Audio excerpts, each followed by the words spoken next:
Hello, my name is Chintan Turakhia from SSRS, and I'm pleased to be presenting at the 2021 General Online Research Conference.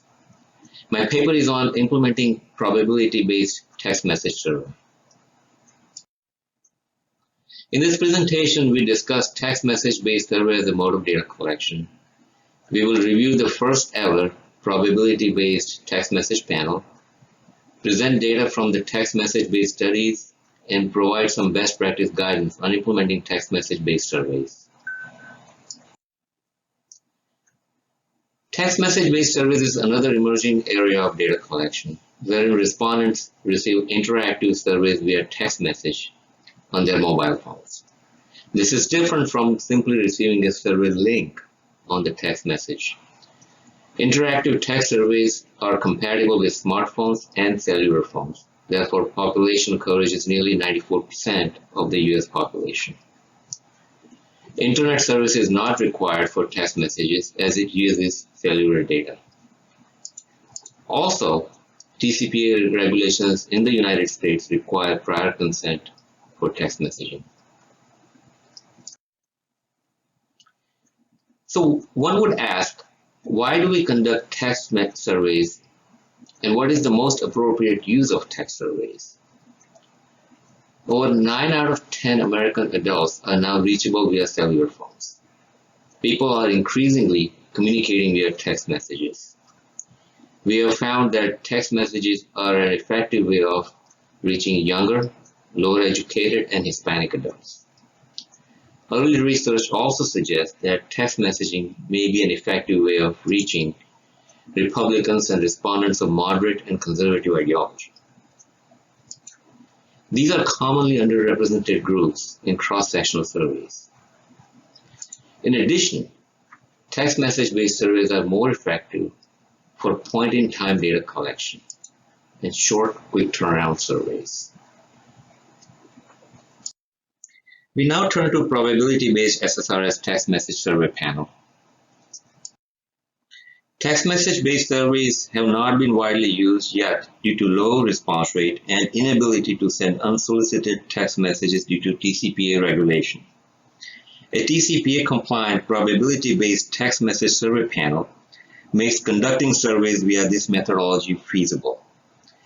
SSRS text message panel is a step in this direction. It is a nationally representative panel of U.S. adults aged 18 or older with cellular phone and internet access at 93% population coverage. This panel is recruited off SSR's opinion panel with over 75% of the panelists agreeing to receive text message-based surveys. All respondents have consented to receiving text messages for survey research, therefore, this panel is TCPA compliant. In terms of recruitment methodology, we start with ABS frame. A random sample of addresses is selected and sent study invitation letter plus reminder letters. Respondents can join SSRS panel via web or by calling a toll-free number. All respondents who agree to join the text panel and receiving text messages are enrolling into the text panel. Our enrollment into the text panel has been about 75% among consenting respondents. The remaining 25% are only accepted into the web-based SSRS opinion panel. We now look at a couple of case studies. For case study number 1, we ran text message-based poll in parallel to a 4-day RDD poll. The telephone survey comprised of 1,000 respondents and ran from August 12 to 15, 2020. Text poll comprised of 446 respondents and ran from August 12 to 13, 2020. All respondents from the text poll received one text invitation and the survey length was 7 questions. All text respondents also received a $2 compensation. In reviewing the sample disposition, a total of 977 text invitations were sent and we completed 447. The remainder either opted out, did not respond in time, or started and did not complete the text survey.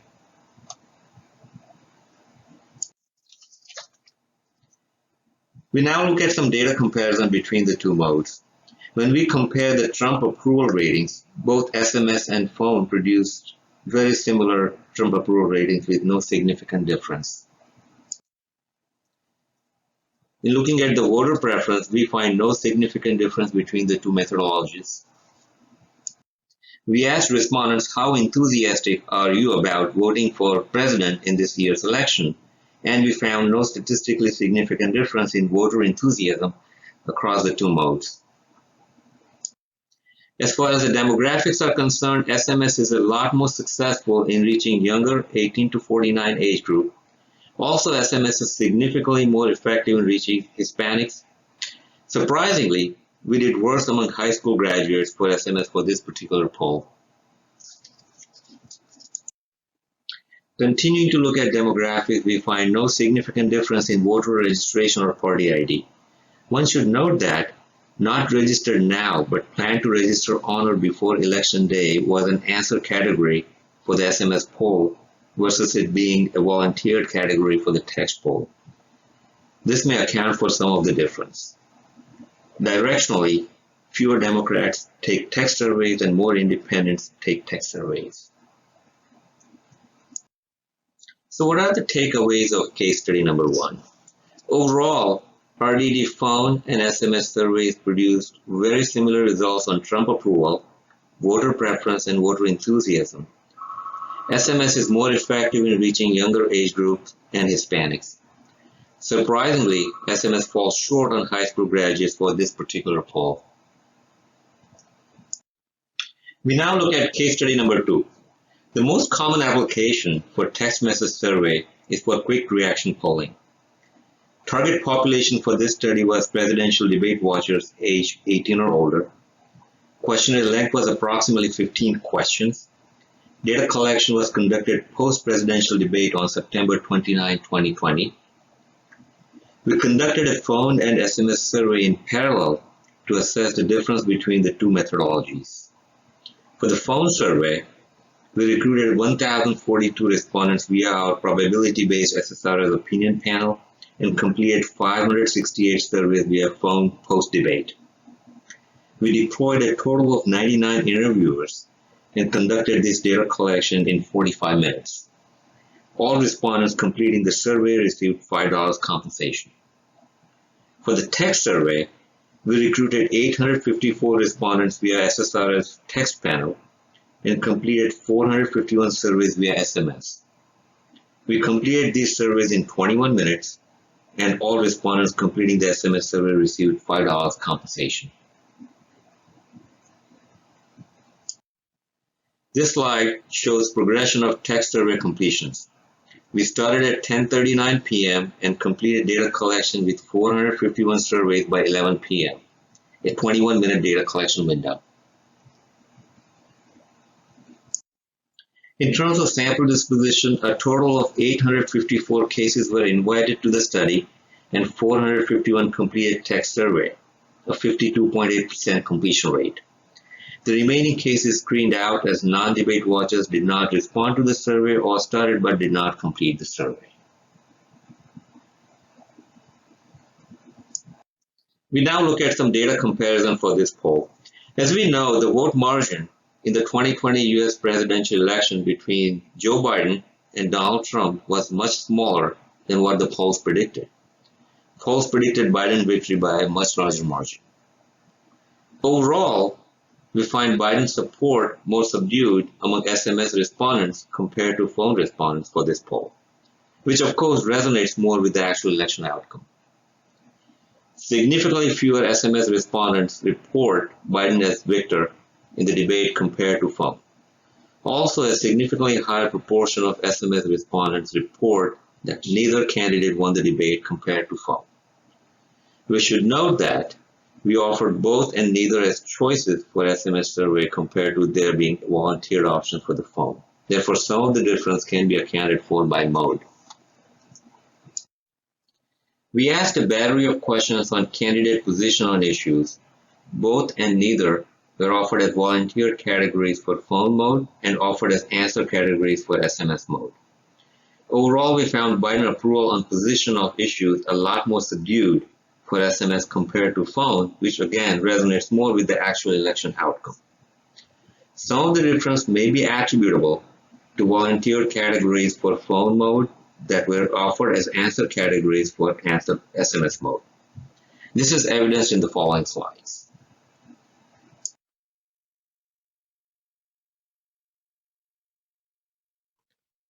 In these slides, black bars represent phone mode and blue bars represent SMS mode. As we notice, significantly fewer SMS respondents think Biden will do a better job on economy and coronavirus compared to phone mode. Interestingly, Trump ratings on these attributes are basically the same across SMS and phone. We observe a similar pattern on healthcare and foreign policy with significantly fewer SMS respondents saying that Biden would do a better job compared to phone respondents. Again, we observe similar pattern on nominations to the Supreme Court and racial inequality, with significantly fewer SMS respondents saying that Biden would do a better job compared to the phone respondents.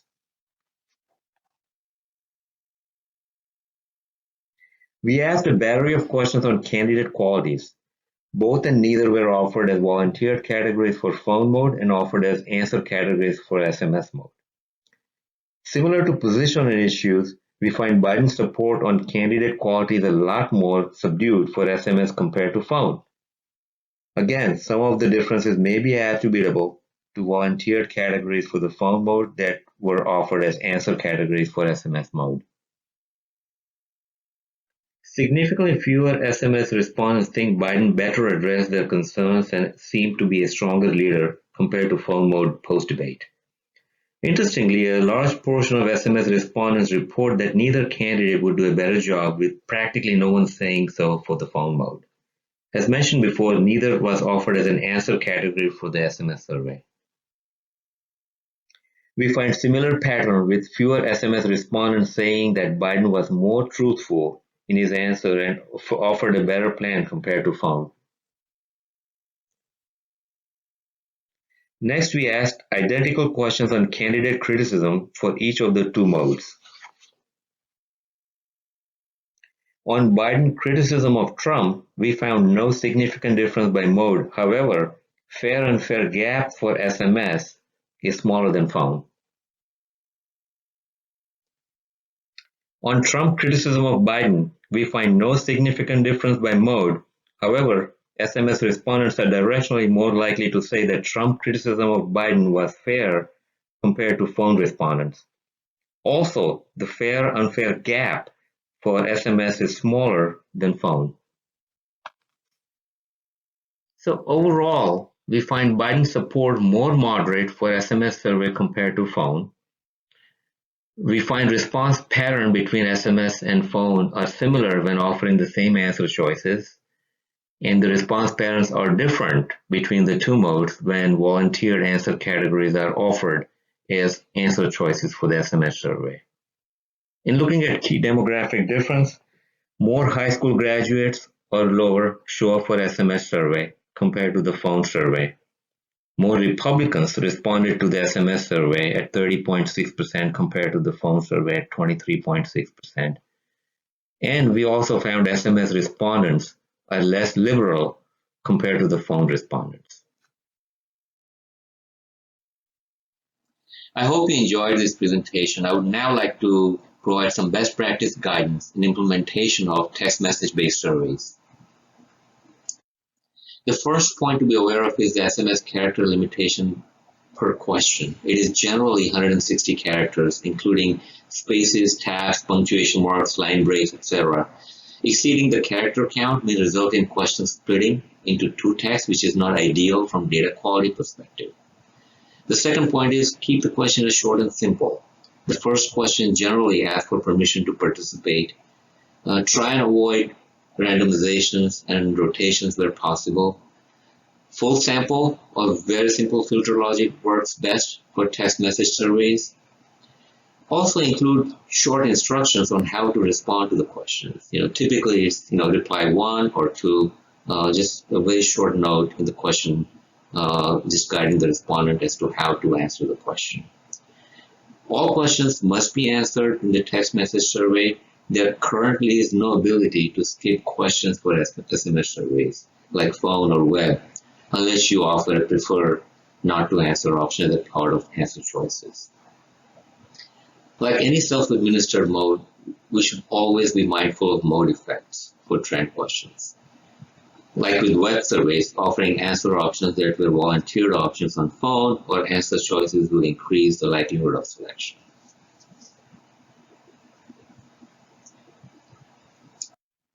Thank you very much. Bye-bye.